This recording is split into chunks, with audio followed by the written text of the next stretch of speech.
Santu ji all the best बोलिए हमको। हाँ हाँ, ऑल द बेस्ट। या उधर से। हाँ जी अर्पित भैया, गजब छुपा रुस्तम आदमी निकला यार तुम तो। चलिए मैडम सर बुलाई हैं, चिंता कोनो बात नहीं, हम सब संभाल लेंगे। संभालना तो पड़ेगा ही ना भाई। अगर मेरा ये राज खुल गया कि मैं सब कुछ सुन सकता हूँ और बोल भी सकता हूँ, तो फिर तो सब कुछ बोलूंगा ना, हैं? तुम सबके राज भी खोलूंगा। एक बार ना नकली मेडिकल सर्टिफिकेट देकर छुट्टी लिए थे हम। पुलिस की एग्जाम में ना एक बार चीटिंग की थी मैंने, तब से लेके आज तक मेरे दिल में ऐसा बोझ बैठ गया है ना कि मैं आपको क्या ही बताऊं। यार अर्पित, पहली बार तुम्हारे दुकान पर आए, एकदम चौचक दुकान लगाए हुए, कुछ खिलाओगे नहीं इस सब में से? लो ये क्या है? इसको भी इसमें ये अपना माल है, कोई शक? कितना ओवर एक्टिंग करता है ये। चोर चोर चोर चोर। हेलो चीते, चीते, चीते, पता है तुमको ये ब्लैकमेल का चक्कर ना बहुत ही खराब होता है। ये जो अर्पित है ना, उसके पास हमारे राज है। आज वो अपने केस में हमें ब्लैकमेल कर रहा है, कल किसी और मामले में हमें ब्लैकमेल करेगा तो सोचो क्या होगा। तो इसीलिए ब्लैकमेल करने वाले को ही खत्म कर देना चाहिए। ब्लैकमेल करने वाला खत्म, ब्लैकमेल होने का डर भी खत्म। ये इंसान से दानव कब बन गए? जीते, तुम एक काम करो, उस अर्पित को ना फैजाबाद रोड की तरफ लेकर आओ। तुमको पता है ना, बहुत सुनसान रास्ता है, वहाँ कोई आता या जाता नहीं। वहाँ तीनों मिलकर हम उस अर्पित को ढिसका कर देंगे। पर पुष्पा जी, फैजाबाद लेकर जाएंगे, वहाँ पे एनकाउंटर करेंगे तो कितना टाइम लग जाएगा, है ना? हाँ, तो फिर ऐसा करते हैं दुश्मन को दुश्मन के घर में घुस के मार डालेंगे। पर उसकी तो दुकान है ना पुष्पा जी। हाँ, तो दुकान में घुसकर मार डालेंगे। दुकान में घुसेंगे, शटर डाउन करेंगे, जितनी भी गोलियां हमारे पास है ना, सब उसके शरीर में दाग देंगे। अब जाओ। बहुत बाप रे। जाओ। हाँ, बाबू अपना जान पर खेलकर तुम्हारा अमानत वापस लेकर आए हैं। अब तुमको चिंता करने की कोनो जरूरत नहीं है। पुष्पा जी को और संतु जी को ना यहीं पर बुला लिया, तो सारा जो मामला है यहीं पे निपट जाएगा। तुमको बिल्कुल फिक्र मत करो। वो थक गए यार।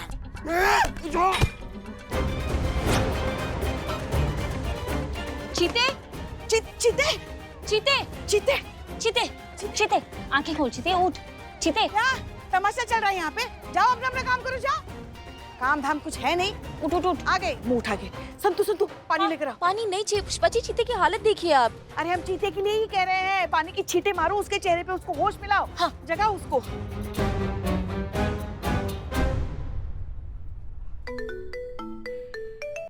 हाँ पुष्पा जी कहिए। मैडम सर, वो जो अर्पित है ना, वो भाग गया। क्या? जी मैडम सर, वो चीते को धक्का देकर उसे बेहोश करके हमारी हिरासत से भाग गया। एक सेकेंड, लेकिन अर्पित को भागने की जरूरत ही क्या है? वो इस तरह से क्रिमिनल्स की तरह क्यों बिहेव कर रहा है? अच्छा ठीक है, एक का मीरा, इसकी मैया का। शांति। मीरा फटाफट अर्पित का मोबाइल लोकेशन ट्रैक कीजिए जल्दी। Sorry madam sir, order not accepted. Karishma madam ने स्पेसिफिकली आपका कोई भी ऑर्डर ना मानने का ऑर्डर दिया है। करिश्मा सिंह, मीरा को ऑर्डर दीजिए। अरे हम तो भूल ही गए, करिश्मा सिंह ठीक से सुन नहीं पा रही हैं।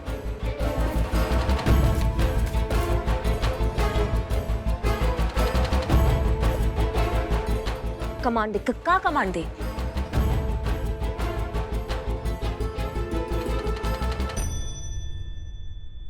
मीरा, अर्पित का फोन ट्रैक करो, फटाफट उसका लोकेशन का पता लगाओ अभी। Okay madam.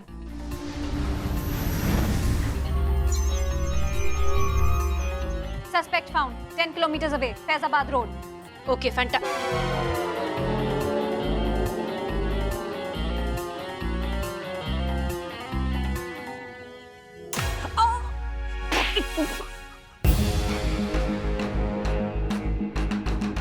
इसकी मैया की सासू मैया, इसने हमारा कान खराब किया है। ये कैसे बच के निकलेगा? इसकी तो हम जान ले लेंगे। निकालो हमारा bike. Meera ji all the best. भाग गया पुष्पा जी। कौन कहा था आपको इतना ज्यादा एनकाउंटर का नौटंकी करने के लिए? हो गया सीधा साधा सुस्त आदमी, रॉकेट फरार हो गया। हाँ ठीक है। वैसे मैंने मैडम सर को फोन करके बता दिया है कि वो अर्पित भाग गया है। मैडम सर जब उससे पूछेंगे उसके भागने का वजह, तो वो तो सारा परपंच बता देगा। आपकी एनकाउंटर का ओवर एक्टिंग तो बता देगा ना पुष्पा जी, बता देगा।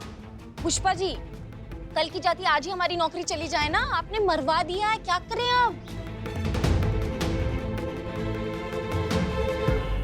अम्मा का टोपा गिरी है, टहलते टहलते नाश्ता पानी करते करते ना, मतलब पैदल भी जाते ना तो इससे पहले पहुंच जाते। कहाँ बिठा दिया है हमको। अम्मा स्पीड बढ़ाओ ना। ये मैक्सिमम स्पीड है। कहाँ बोले? कहाँ बोले? ये मैक्सिमम स्पीड रुको है। रुको रुको रुको, क्या बोल रहे हो? कुछ सुनाई नहीं आ रहा है हमको।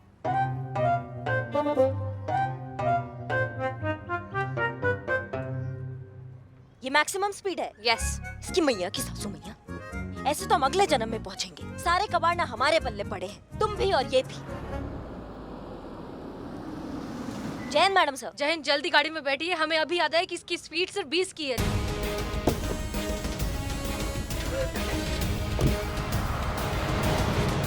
Location update Meera. Yes madam sir. Arpit की गाड़ी यहाँ से 100 मीटर दूर है। हमने उसकी गाड़ी का रजिस्ट्रेशन नंबर भी ट्रैक किया था, कार उसी के नाम पे रजिस्टर्ड है। हम उसे ट्रैक कर रहे हैं, आप सीधा चलते रहिए। ओके।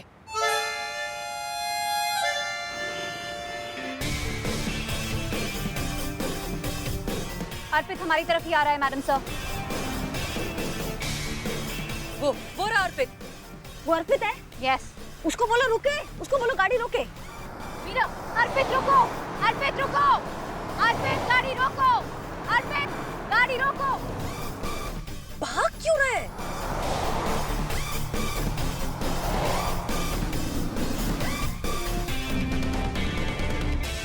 क्या हुआ मैडम सर? पेट्रोल खत्म हो गया। क्या बोले आप? अब लिख कर बताओ मीरा। Petrol over? इसकी मैया का, ये पेट्रोल बजट का टंटा ना होता ना तो। अम्मा जाओ मीरा, पकड़ो, तुम भागो, पकड़ो। हाँ, रफ्तार दौड़, दिखाओ फुल थोड़ी। स्पीड मीरा।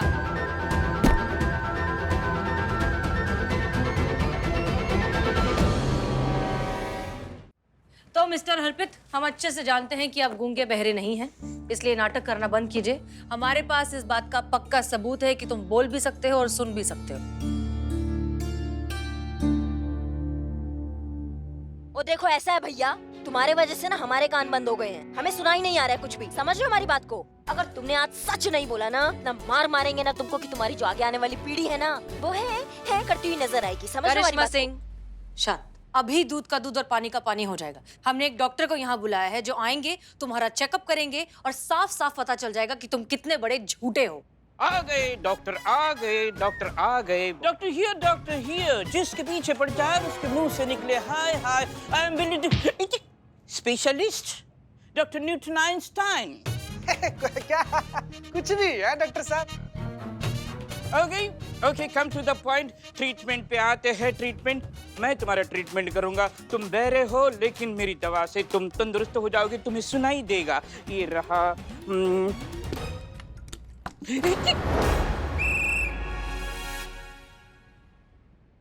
ओ, ये मेरी दवा है। Excuse me.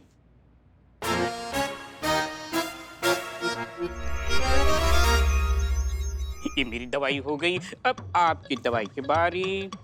ये रही दवाई, इनको न फटाफट इस पिलर पे बांध दो। Please help me. आइए पेशेंट जी, आइए प्लीज प्लीज, कम कम कम। उठिए, चलिए मैडम प्लीज, अदर साइड।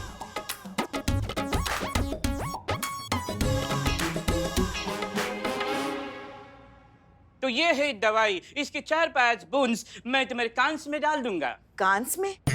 या कांस। 1 कान, 2 कांस, बहुवचन। Correct. Yes, your capacity of my assistant. ये तुम पुलिस की नौकरी छोड़ दो, मैं तुम्हें डॉक्टर बना दूंगा। डॉक्टर साहब, इधर मरीज इधर है। ओके, मुंडी तेरी, कांस में 2-3 बूंद आई। टुक टुक टुक। Okay fine. Another side, मुंडी तेरी। 1 2 3। Okay fine. Oh my God! Shake the before use. Madam hold it, मैंने शेक ही नहीं किया।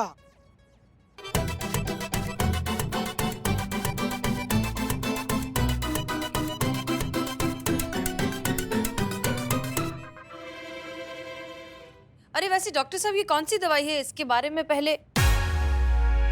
अरे ये तो एक्सपायर है। नहीं नहीं, ये तो जिंदा है, देखो। हम दवाई की बात कर रहे हैं, दवाई की एक्सपायरी डेट तो बहुत पहले पूरी हो चुकी है। गजब। ये लिखिए। See me, what is this दवाई?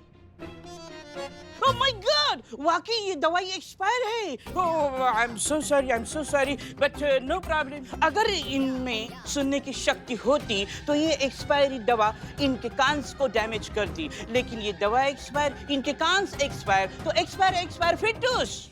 नहीं नहीं डॉक्टर साहब, ये दवाई की तारीख तो बहुत पुरानी होगी ना, तो फिर अगर इनकी जान को कुछ खतरा हो गया तो? वैलिड पॉइंट पुरानी लेडी। देखो, मैं यहाँ 5 मिनट के लिए रुक जाता हूँ। अगर तुमको कुछ होता है तो मैं यहाँ हूँ, डॉक्टर न्यूटन आइंस्टाइन। तो आप प्लीज रिलैक्स कीजिए। देखिए 5 मिनट का रिलैक्स एवरीबॉडी। तुम तो निठल्ले हो, कहाँ जॉब करोगे? अच्छा संतू जी, आप ये जो फाइल बनाने के लिए, इसमें क्या करना है देखिए। नहीं चीते, तुझे समझाया तो था, ये तूने गलत कर दिया।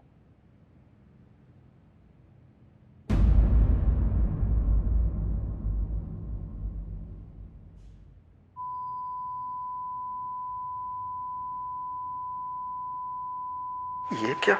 मुझे कुछ सुनाई क्यों नहीं दे रहा है?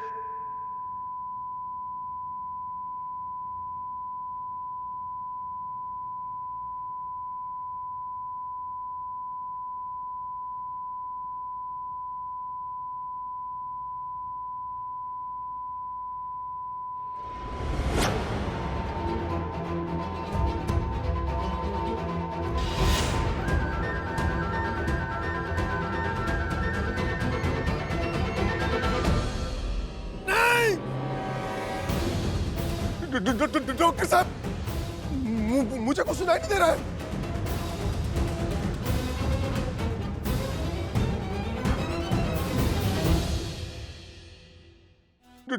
डॉक्टर साहब, मुझे कुछ सुनाई नहीं दे रहा है।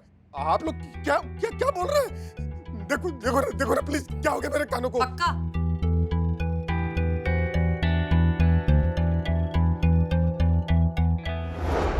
आप जैसे ड्रामेबाजों से सच्चाई उगलवाने के लिए हमें भी कभी कभी ड्रामा करना पड़ता है। ये देखो, ये वीक निकला, और ये बेल, इसके अंदर कुछ नहीं है, उसकी घंटी हमने ऑलरेडी निकाल के रख दी थी। इसलिए प्लीज वक्त और बर्बाद मत कीजिए और सच सच बताइए कि पिछले 5 सालों से आप ये गूंगे बहरे होने का नाटक क्यों कर रहे हैं?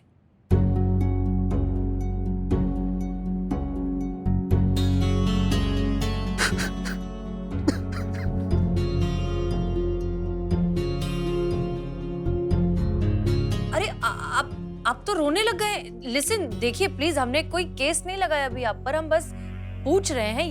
ये नाटक भी हमने सच्चाई उगलवाने के लिए किया था। प्लीज रोइए मत। संतोष शर्मा, पानी। हाँ इनके लिए। हाँ इनके लिए। देखिए आप प्लीज रोना बंद कीजिए, शांति से पानी पीकर हमें बताइए कि आप क्यों झूठ बोल रहे हैं पिछले इतने सालों से। आपने खुद की लाइफ इतनी कॉम्प्लिकेटेड क्यों बनाई हुई है? देखो, हमने ना पहले ही तुमको ही विलन माना था, मगर पानी और शांति से बताओ कि हुआ क्या है। हाँ अब मैं क्या बताऊं मैडम, आपको भी सुन के बड़ा अजीब लगेगा, लेकिन इन सब के पीछे जो वजह है ना, वो है मेरी पत्नी सुनैना और मेरी मां निरुपमा का बिहेवियर। आपको आइडिया भी नहीं होगा कि जिस दिन से मेरी शादी हुई ना, मेरी जिंदगी कैसे नरक से भी बदतर बन गई थी। सास बहू के झगड़े ने मेरा जीना मुश्किल कर दिया था मैडम।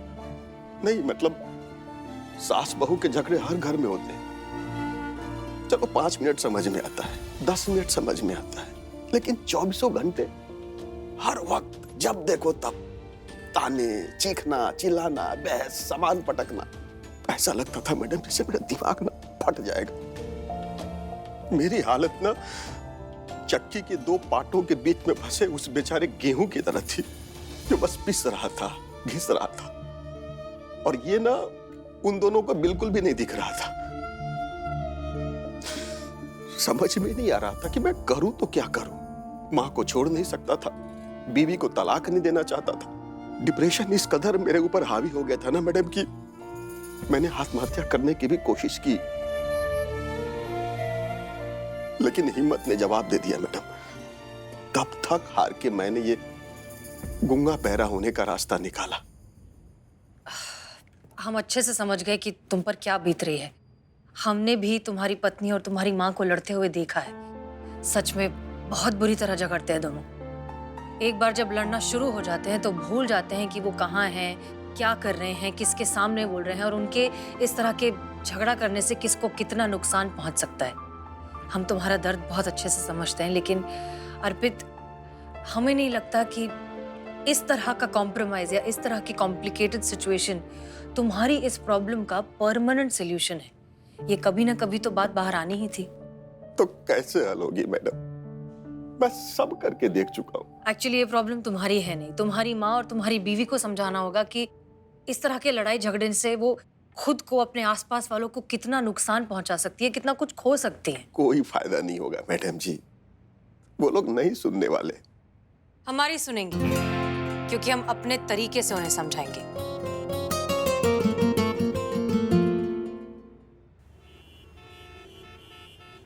मैंने कितनी बार कहा था कि मेरी बात सुनिए, पर आप तो मानती ही नहीं। मेरी बात क्यों, तुम उसकी बात सुनती हो? कितना मना करता है वो तुमको। तो बहुत बार देखा, कर दिया ना एक्सीडेंट। मैंने तुझे कहा था कि गाड़ी आज से चला, सुनती नहीं मेरी बात, कभी भी नहीं सुनती।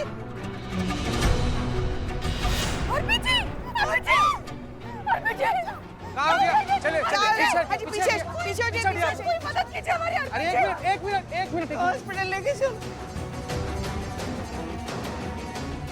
क्या हो गया? मर गए?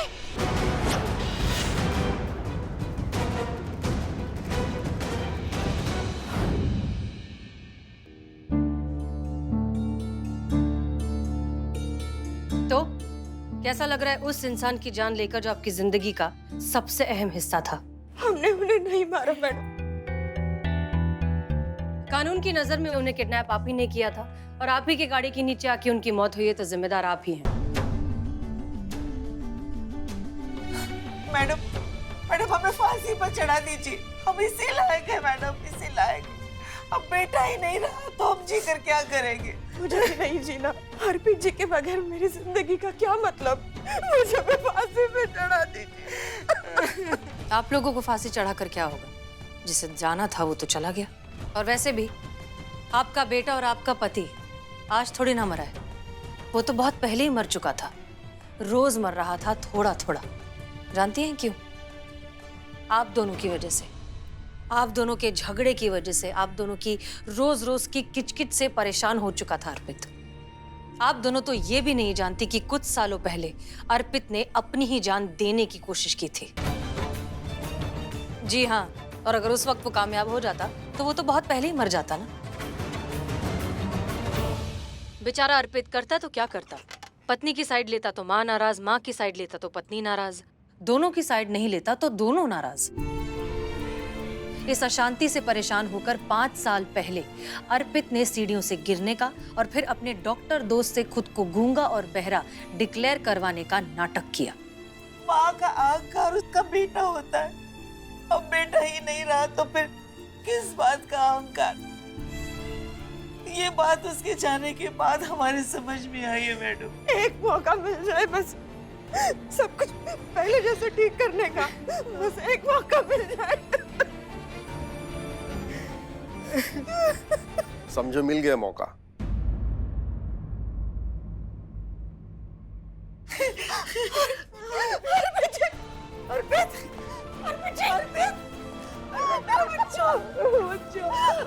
तो ठीक है मेरा बच्चा, तो जिंदा है। हाँ माँ, मैं जिंदा हूँ और बिल्कुल ठीक हूँ।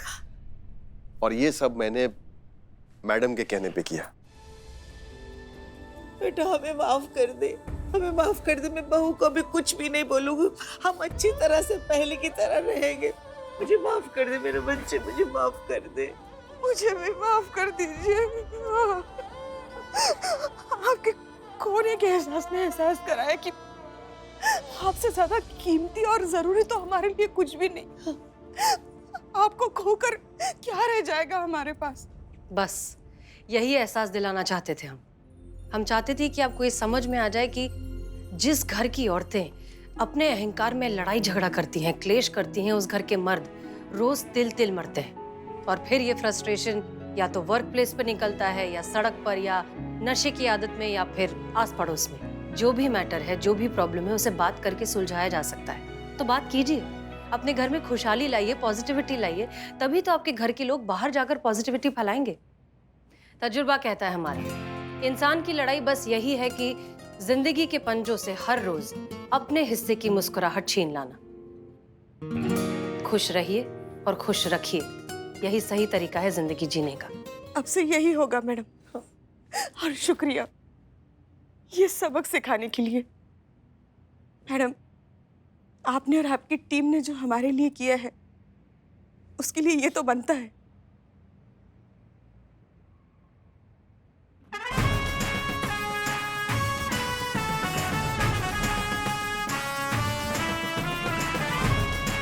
शुक्रिया मैडम। चलो। तो आज का लेसन लर्न, सास बहू की लड़ाई उनके लिए मजा, घर के मर्द के लिए सजा। और ये बात हर सास बहू को याद रखनी चाहिए। मगर ये बात आप हमारी तरफ देखकर क्यों कह रही है? बुरी सास की बात चली तो सिस्टम ऑटोमेटिकली आपकी तरफ टर्न हो गया। Feeding this information. अरे करिश्मा सिंह, आपको सुनाई दे रहा है? हाँ, मतलब हमें थोड़ा थोड़ा पास का सुनाई दे रहा है। हाँ हाँ, हमारा मजाक उड़ाया गया ना, ये तो सुनाई देगा ही उन्हें। ये बहुत अच्छी बात है करिश्मा सिंह। मीरा, बहुत अच्छा किया जो तुमने दौड़कर अर्पित को पकड़ लिया। इस वजह से हम केस को जल्दी सॉल्व कर पाए। Thank you madam. वो तो हमारा बाइक नहीं था मैडम सर, नहीं तो उसको एक किक मारते ना, वो हवालात के अंदर होता है। ये मीरा का जरूरत नहीं पड़ता, समझिए हमारी बात को। ये पेट्रोल का बजट आप बढ़ाइए, हमारा फुक कम हो रहा है। हमने सरकार से पेट्रोल का बजट बढ़ा लिया है।